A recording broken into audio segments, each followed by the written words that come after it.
Oregon is not just rows of pine trees and overpriced coffee.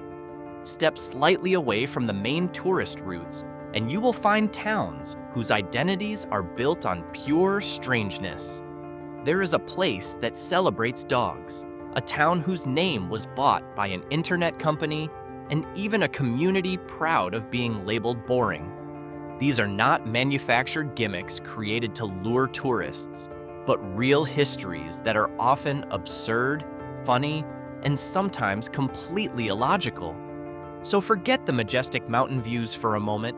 We are diving into 15 towns in Oregon that have chosen to remain weird, different, and just a little off in the most fascinating way possible.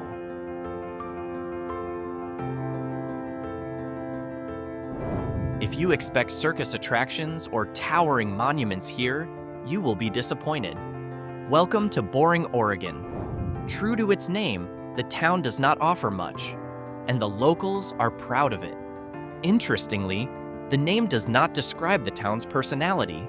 It comes from William H. Boring, a Union soldier who settled here in 1874. The real humor emerged in 2012, when Boring officially partnered with the village of Dull in Scotland as sister cities. They did not stop there. Later, they invited Bland in Australia to join what might be called the world's least exciting league of towns. The most iconic visual is the welcome sign that boldly reads, "The most exciting place to live," delivered with unmistakable sarcasm. Economically, Boring is actually stable thanks to timber and agriculture, but in terms of branding, they happily embrace the joke. It is the only place where people can celebrate Boring and Dull Day every August 9th without guilt, simply by doing absolutely nothing.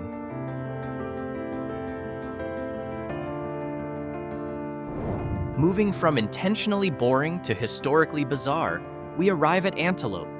Today, it has only around 50 residents, but in the early 1980s, this tiny town became the center of one of the strangest local geopolitical dramas in American history. Followers of Bhagwan Sri Rajneesh purchased about 64,000 acres of nearby land and built their ideal city, Rajneeshpuram. They went further than that. They took over Antelope's local government, renamed the town Rajneeshpuram, and filled the streets with thousands of red-robed followers and armed guards.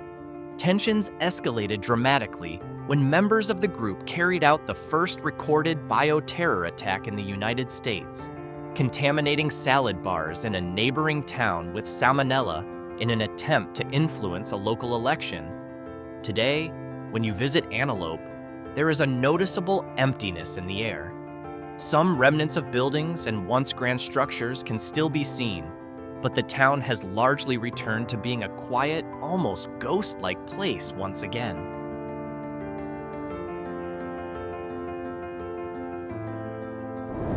Then there is Shaniko, once the richest town in eastern Oregon. In the early 1900s, it proudly called itself the wool capital of the world, shipping millions of pounds of wool each year. But progress erased its prosperity faster than anyone expected when railroad routes were redirected elsewhere. Today, Shaniko stands as one of the best preserved ghost towns in Oregon. Rows of old wooden buildings line the dusty streets, looking like a Western movie set abandoned just hours ago. What makes it feel strange is not only the silence, but the mannequins positioned behind the windows of those aging storefronts, as if they are still watching passersby. The old Shaniko Hotel remains standing in the middle of dry grasslands, creating a striking visual contrast that feels almost cinematic in its stillness.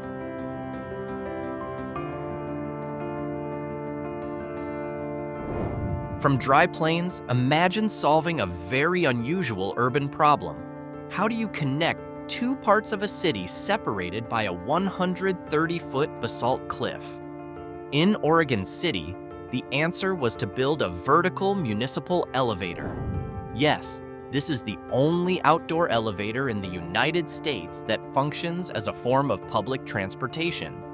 Originally built in 1915 and redesigned in 1955 in a mid-century modern style that resembles a flying saucer, the elevator is not just practical, it is an architectural oddity.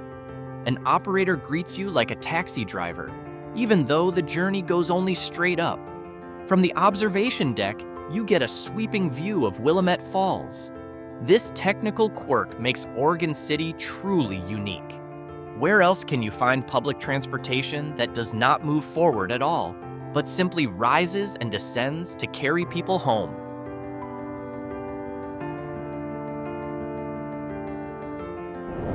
Speaking of things that move upward, this town is better known for mysterious objects descending from the sky. McMinnville may appear to be a quiet agricultural community in Yamhill County, but for UFO enthusiasts, it is sacred ground. On May 11, 1950, a farmer named Paul Trent photographed what appeared to be a flying saucer hovering over his property. Decades of analysis by modern laboratories have failed to conclusively disprove the images, and they remain some of the most famous UFO photographs ever taken. Instead of fearing extraterrestrial visitors, McMinnville celebrates them. Each year, the town hosts the second-largest UFO festival in the United States. Visitors can see parades filled with people dressed as aliens, dogs costumed like space creatures, and bars serving galaxy-themed drinks. It is a place where conspiracy theories blend with community celebration, creating a uniquely playful atmosphere for anyone willing to imagine that we are not alone.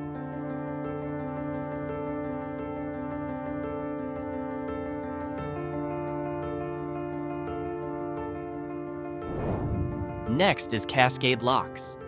The name may sound technical, but its main attraction is the Bridge of the Gods.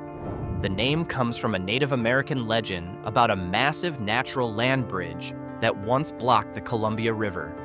The steel bridge that stands today is human-made, yet it still carries a faintly mystical presence. The town serves as a crucial stop for hikers on the Pacific Crest Trail, many of whom arrive exhausted after walking thousands of miles. The strangeness here lies in the mix of rugged hiking culture and maritime river history. You can see an old steamship still operating on the Columbia River, while long-distance hikers rest nearby, fresh from the journey north from Mexico. The town is also known for a massive ice cream shop that has become a ritual stop for nearly everyone passing through.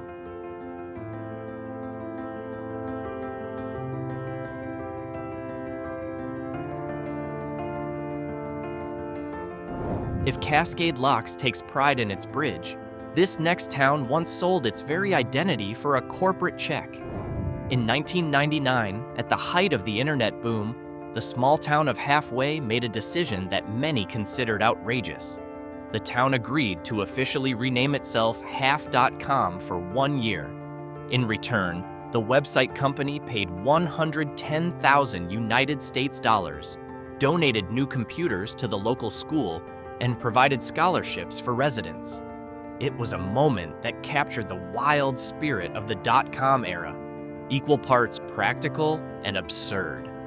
Although the town eventually reverted to the name Halfway, locals never forgot the year they became the world's first internet town. Located near the Idaho border and surrounded by the Wallowa Mountains, often called the Switzerland of America, the town looks traditionally Western and peaceful. Yet its brief corporate identity swap remains one of the strangest marketing stories in regional history.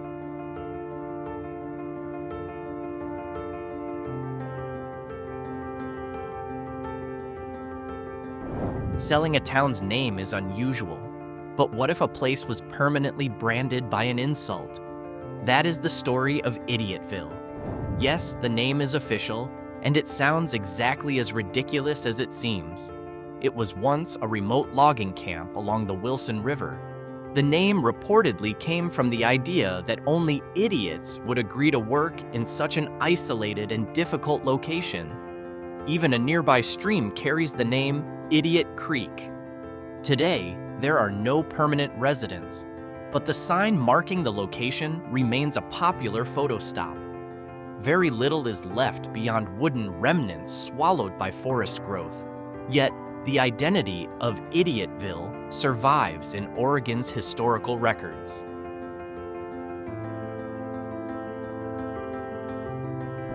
Speaking of small places, let's move to something so tiny it cannot even fit a bicycle.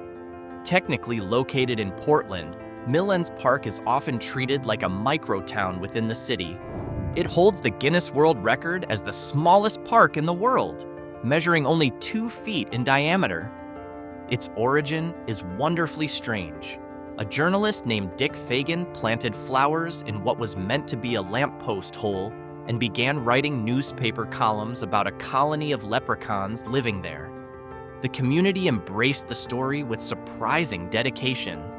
Over time, they added miniature swimming pools for butterflies, tiny statues, and even a small carousel for the mythical residents. At one point, locals staged a playful protest, demanding better facilities for the leprechauns. It is a perfect example of how seriously Oregon can take its sense of humor.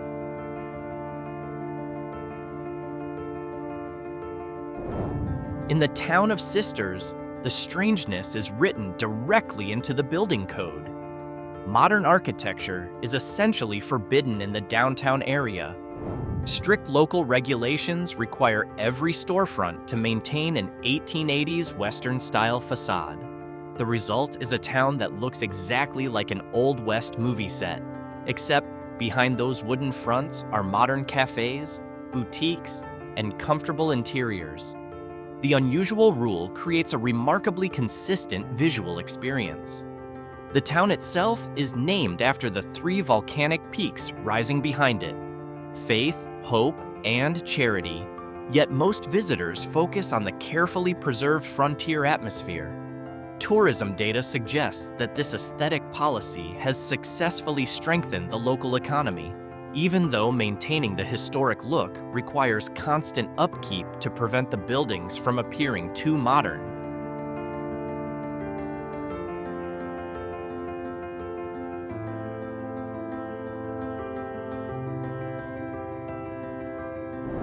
From cowboy streets, we move to the coast, where the strangeness becomes physical. Depoe Bay proudly claims to have the world's smallest navigable harbor. The harbor covers only about 6 acres, and its entrance is a dangerously narrow gap between jagged rocks. Watching fishing boats or whale-watching vessels carefully maneuver through that tight opening during rough waves is one of the town's main attractions. Depoe Bay is also known as the whale-watching capital of Oregon. The odd charm lies in how proudly the town celebrates its small size. Yet, behind that pride stands the immense force of the Pacific Ocean. The best view is from the bridge above the harbor entrance, where you can see seawater surge dramatically into the compact basin below. If ocean drama is not intense enough, Wolf Creek offers psychological tension instead. This tiny village grew around the Wolf Creek Inn, the oldest continuously operating inn along the historic Oregon stagecoach route. Architecturally charming, the inn is best known for its reputation as one of the most haunted places in the state. Paranormal investigators frequently visit, hoping to record unexplained sounds in its narrow hallways. The writer, Jack London, is said to have stayed there, and local lore claims his spirit can still be seen writing in one of the rooms. The strangeness of Wolf Creek is not only about ghosts, but about how the entire village feels sealed off from modern time.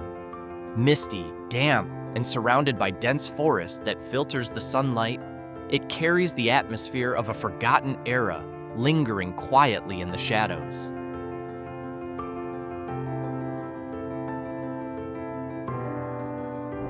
Leaving behind the dark forests, we arrive at a landscape that looks painted by hand. Mitchell is a tiny town that feels almost forgotten by modern civilization. With a population of fewer than 150 people, It serves as the gateway to one of Oregon's most surreal natural wonders, the Painted Hills. The strangest part is how everyday local life exists beside terrain that resembles another planet. The surrounding earth glows in layers of deep red, mustard yellow, and charcoal black, colors formed by volcanic ash deposits millions of years ago. Despite the alien scenery, Mitchell itself features an old-fashioned general store and cafes that seem frozen in the 1950s. There is a peculiar stillness here, especially at sunset, when the hills appear to ignite with dramatic color. The region is also rich in fossils, and dinosaur remains and ancient plant imprints have been discovered nearby, adding another layer of prehistoric mystery to the town's identity.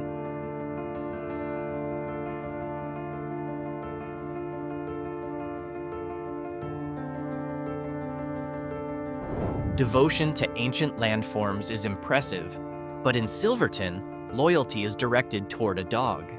This charming small town, known for its murals, is home to one particularly unusual tribute, a mural and statue honoring Bobby, a dog who became a legend. In 1923, Bobby was separated from his owners during a trip to Indiana. 6 months later, he reappeared in Silverton, Oregon, after reportedly walking more than 4,000 kilometers across mountains and deserts through winter conditions to return home. The residents of Silverton embraced the story wholeheartedly. Bobby was given the key to the city, celebrated with large birthday events, and when he died, thousands attended his funeral. More than a century later, Bobby remains the town's most beloved hero. The strangeness lies in how a single canine legend has bonded a community for generations.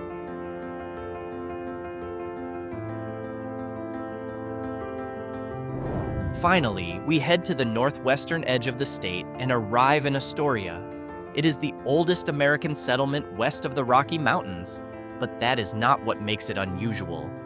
The town was built on wooden pilings along the Columbia River, creating large hidden spaces beneath its streets known as the Astoria Underground. In the past, these tunnels were used for illegal activities such as alcohol smuggling and shanghaiing, the forced recruitment of sailors. Beyond its shadowy underground history, Astoria gained pop culture fame as a filming location for the movie The Goonies. Every year, thousands of tourists visit just to look at a private home featured in the film, sometimes frustrating its owners. The blend of dark maritime history, imposing Victorian architecture, and cinematic nostalgia makes Astoria a fitting finale to Oregon's parade of oddities.